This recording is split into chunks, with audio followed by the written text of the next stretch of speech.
Je n'ai pas de petit frère, mais je commence à m'inquiéter qu'il lui soit arrivé quelque chose. Vous savez, on dit que le cerveau humain n'est pas tant un processeur d'informations qu'un ignorant d'informations.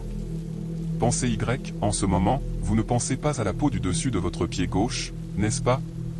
Ou du moins, vous n'y pensiez pas jusqu'à ce que je dise cela. De la même manière, vous ne pensez pas à l'aspect de ce mur derrière votre écran, même si vos yeux transfèrent des données à son sujet en permanence, n'est-ce pas? Tout le monde a fait l'expérience d'être incapable de trouver un jouet ou une chemise dans sa chambre jusqu'à ce que sa mère entre et le ramasse par terre, même s'il était caché à la vue de tous. Votre cerveau et votre corps sont constamment, continuellement, effectivement, en train de vous faire ignorer la grande majorité des informations sensorielles que vous recevez afin que vous puissiez mieux vous concentrer sur ce qui est important. C'est du moins la meilleure théorie que j'ai actuellement pour expliquer pourquoi il a fallu que je tombe la tête la première dans un cahier pour que je m'en aperçoive. J'ai ramassé le cahier et l'ai ouvert, parcourant la couverture rouge tachée. Mes yeux ont glissé sur la couverture comme si le matériau était glissant, mon esprit semblant essayer de m'inciter à l'ignorer. J'ai lutté, j'ai saisi la page et j'ai ouvert la couverture. Un enfant avait écrit au crayon à l'intérieur.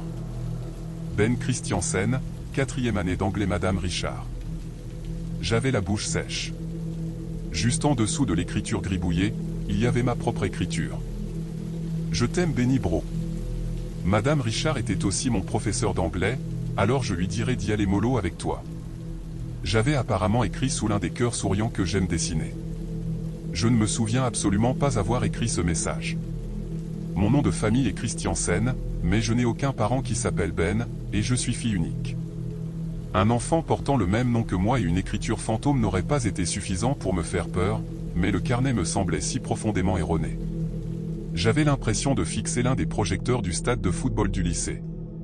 Mon esprit s'est rebellé, me disant de le jeter, d'oublier, d'arrêter de regarder. Mon bras me démangeait et je l'ai balayé distraitement en me levant.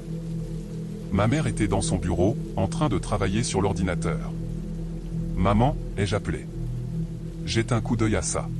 « dit-elle, fixant toujours l'ordinateur d'un air poliment désintéressé. « As-tu déjà vu ce cahier » demandai-je en le posant sur le bureau. « Quel cahier » demande-t-elle. « Celui-là. » J'ai montré la page ouverte où l'écriture de l'enfant se trouvait à côté de la mienne. Ma mère a jeté un bref coup d'œil avant de se replonger dans l'ordinateur. « Non, chérie, et je n'ai pas le temps de jouer à ce jeu, quel qu'il soit. »« Qu'est-ce que tu veux dire ?» j'ai dit, en pointant la page vers le bas. « C'est juste. » Quelque chose a heurté mon doigt. J'ai retiré ma main et j'ai découvert avec effroi qu'une nouvelle écriture était apparue. « Combien y a-t-il de portes au 2e étage ? Combien de portes y a-t-il au 2e étage ?» J'ai lu à haute voix. Comment la nouvelle écriture? Quelque chose s'est accroché à mon sweatshirt alors que je reculais et que j'attrapais le cahier. Je me libérai et me dirigeai vers les escaliers. Je montai les marches en courant et commençai à compter. Il y avait 3 portes, bien sûr.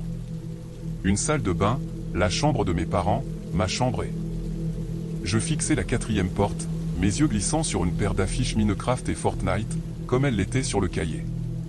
Je n'avais jamais remarqué ces affiches auparavant, bien que la chambre se trouve juste en face de celle où j'ai vécu pendant 15 ans. J'ai ouvert cette nouvelle porte, ma main et mon esprit se rebellant alors que j'entrais dans une chambre de garçon de 8 ans jonchée de jouets et de vêtements. Je m'avançai, étourdi, ne sachant que faire. « Maman » j'ai appelé faiblement. Puis les lumières se sont éteintes d'elles-mêmes. J'ai regardé fixement l'unique interrupteur qui était redevenu allumé, en essayant de comprendre ce que je voyais. L'interrupteur était en quelque sorte bloqué, recouvert d'une chair rose. Mes yeux s'écarquillèrent, suivirent l'obstruction et se concentrèrent, luttant contre mon instinct.